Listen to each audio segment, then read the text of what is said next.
আসসালামু আলাইকুম, welcome back to my channel Zakia's cooking blog থেকে আরও একটি নতুন রেসিপি দেখার জন্য সবাইকে স্বাগতম। কোরবানি ঈদের পর থেকেই সকাল দুপুর রাত প্রতিটি বেলাতেই মাংসের নানান আয়োজন। ভুনা, ঝোল, কাবাব, কালা ভুনা, যত রকম সম্ভব সবই হয়েছে। প্রথম কয়েকদিন সবাই খুব আনন্দ নিয়ে খেলেও 5 দিন পর হতে না হতেই অবস্থা এমন হয়েছে যে মাংসর নাম শুনলেই সবাই বলে আজকে অন্য কিছু নেই। বাড়ির ছোট বড় সকলেই এখন স্বাদ একটু পরিবর্তন চায়। ভারী খাবার বদলে মন খুঁজেছে সহজ, ঘরোয়া আর পরিচিত কোনো স্বাদ। তাই আজ মাংসের মেনু থেকে বিরতি নিয়ে ফিরে এলাম আমাদের ঐতিহ্যবাহী বাঙালির খাবারের কাছে, ভর্তা। তো বন্ধুরা, কিভাবে এই মিষ্টি কুমড়া শাকের ভর্তা তৈরি করি দেখা যাক। এখানে দেখো, গ্রাম বাংলার উঠোন ভরা কিন্তু সবার বাড়িতেই এরকম শাক চাষ হয়। তো এটা ছিল আমার শ্বশুর বাড়ি। তো উঠোনের উপরে কিন্তু মিষ্টি কুমড়া জানালার উপরে বেয়ে উঠেছে, করল্লা গাছ, আরও অনেক ধরনের শাকসবজি। এদিকে ছিল ডাঁটা। তো গ্রাম বাংলায় কিন্তু সবাই কম বেশি উঠোনের উপরে শাকসবজি চাষ করে বাড়ির আঙিনায়। তো সেটাও তোমাদের সাথে একটু শেয়ার করলাম। তো আমার খুব ভালো লেগেছে। তো বন্ধুরা, তোমাদের সাথেও শেয়ার করলাম যাতে তোমাদেরকেও একটু ভালো লাগাতে পারি। তো দেখো, এখানে কিন্তু করলা গাছ, পুঁই গাছ, একই জায়গা অনেক ধরনের শাকসবজি ধরেছে। তো শুধু খালি ভর্তাই দেখাবো, তার সাথে তোমাদের একটু গাছটাও শেয়ার করলাম।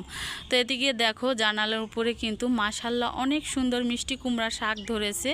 তো এখনও মিষ্টি কুমড়া হয়নি, তো ফুল ধরেছে। তো আমি এখান থেকে মিষ্টি কুমড়া শাক ছিঁড়ে নেব ভর্তা তৈরি করার জন্য। একদম টাটকা টাটকা মিষ্টি কুমড়া শাক গাছ থেকে ছিঁড়ে ভর্তা তৈরি করব। তো বন্ধুরা, ভিডিওটি জুড়ে থাকো, অবশ্যই ভালো লাগবে।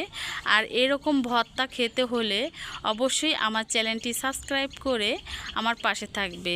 আর নতুন যারা বন্ধুরা আছো, আমার চ্যানেলটি পাশে থাকবে আর একটা লাইক দিয়ে ভিডিওটি শুরু করবে। তো দেখো, কথা বলতে বলতে কিন্তু আমি অনেকগুলো শাক ছিঁড়ে নিয়েছি, একদম কচি কচি পাতা ভর্তাটা তৈরি করার জন্য ছিঁড়ে নিয়েছি। আর অনেক বড় বড় হয়েছিল মিষ্টি কুমড়া পাতাগুলো। তো পাতাগুলো ছিঁড়ে ঘরে চলে এসেছি। এখন পাতাগুলো আমি ভালোভাবে পরিষ্কার করে নিব। তো উপরে যে একটা আঁশ ভাব থাকে সেটা কিন্তু আমি হাতের সাহায্যে তুলে নিয়েছি।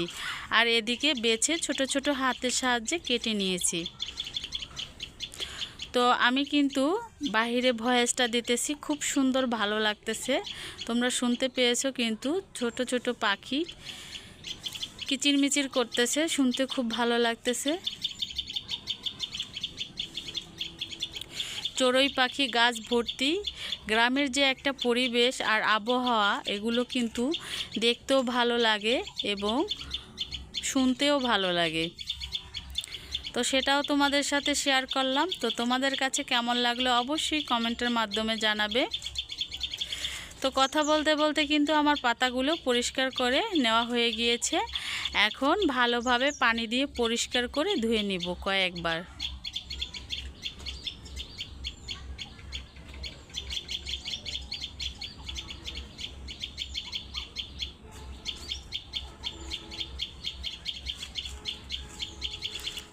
তো দেখো, পাতাগুলো কিন্তু ভালোভাবে ধুয়ে নিচ্ছি।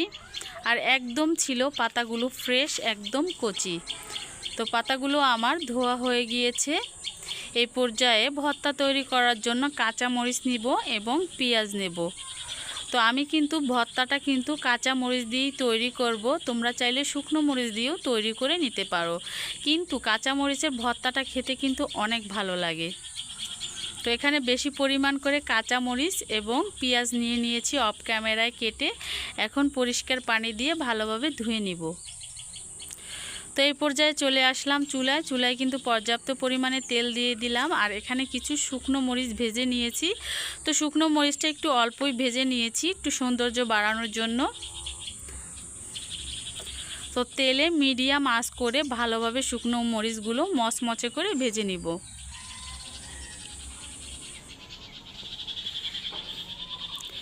আর এই গ্রাম বাংলার স্বাদের ভর্তা খেতে যে গরম গরম ভাতের সাথে সকালে কিংবা দুপুরের ভাতের সাথে খেতে যে কতটা ভালো লাগে, যারা খাও তারা তো বোঝোই। এদিকে কিন্তু কাঁচামরিচ আর রসুনগুলো তেলের মধ্যে ভেজে নিচ্ছি যাতে ফুটে না ওঠে, তাই ঢাকনা দিয়ে ঢেকে ভেজে নিতে হবে।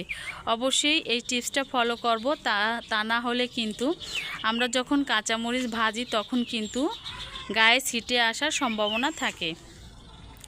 তাই ঢাকনা দিয়ে কিছু সময় ঢেকে তারপরে ভেজে নিতে হবে।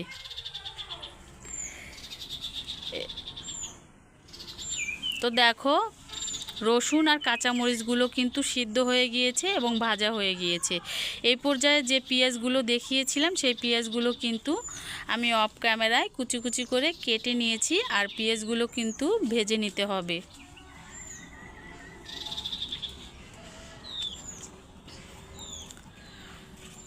তো পেঁয়াজগুলো নেড়ে চেড়ে তেলের মধ্যে কিন্তু লাল লাল করে ভেজে নিয়েছি।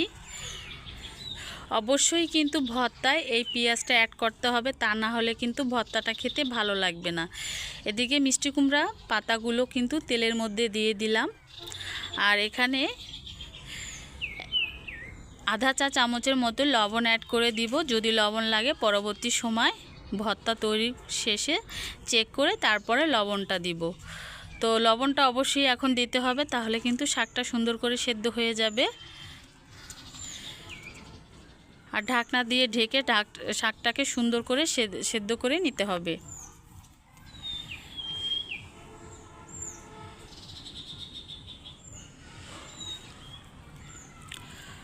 তো আমি কিন্তু শাকগুলোকে 5 মিনিটের মতো জাল দিয়ে সেদ্ধ করে নিয়েছি।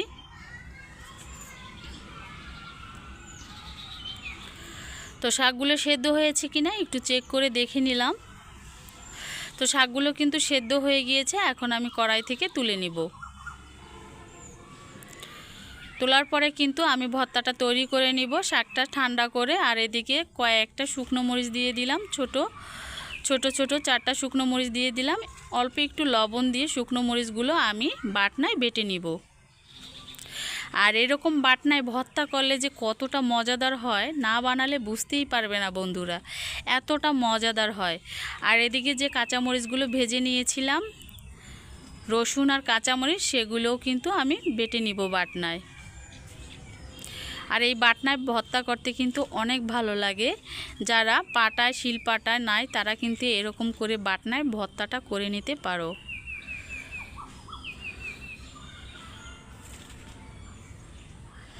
তো বাটনায় কিন্তু রসুন মরিচগুলো ভালোভাবে বেটে নিয়েছি। এখন এই পর্যায়ে মিষ্টি কুমড়া শাকগুলো ভাজা দিয়ে তারপরে আবার বাটনায় বেটে নিব। তো দেখো আমার ভর্তাটা কিন্তু প্রায় তৈরি হয়ে গিয়েছে। তো অবশেষে পরিবেশন করব ধোয়া ধোয়া ওঠা গরম ভাতের সঙ্গে কাঁচা মরিচ, পেঁয়াজ, সরিষার তেল আর ভালোবাসা দিয়ে মাখানো মজাদার ভর্তা। অনেক দিন পর টেবিলে এমন একটি আয়োজন দেখে সবার মুখে হাসি ফুটে উঠল। প্রথম লোকমায় মুখে দিতেই যেন ফিরে এলো সেই চিরচেনা বাঙালির স্বাদ। কেউ বলল আহ কি তৃপ্তি, আবার কেউ বলল এতদিন পর মনে হচ্ছে সত্যিকারে খাওয়া হলো। মাংসের ভিড়ে হারিয়ে যাওয়া ক্ষুধাটা যেন আবার ফিরে এলো। আলহামদুলিল্লাহ, সাধারণ একটি ভর্তাই আজ পুরো পরিবারের মন জয় করে নিল। তো মাশাল্লাহ, গরম গরম ভাতের সাথে কিন্তু সবাই অনেক তৃপ্তি করে খেয়েছিল। তো বন্ধুরা, তোমাদের কাছে কেমন লাগলো আমার এই মিষ্টি কুমড়া ভর্তার রেসিপিটা অবশ্যই কমেন্টের মাধ্যমে জানাবে। যদি ভালো লাগে, যারা নতুন বন্ধুরা আছো আমার চ্যানেলটি সাবস্ক্রাইব করে আমার পাশে থাকবে। আজ এই পর্যন্তই। আল্লাহ হাফেজ, আসসালামু আলাইকুম।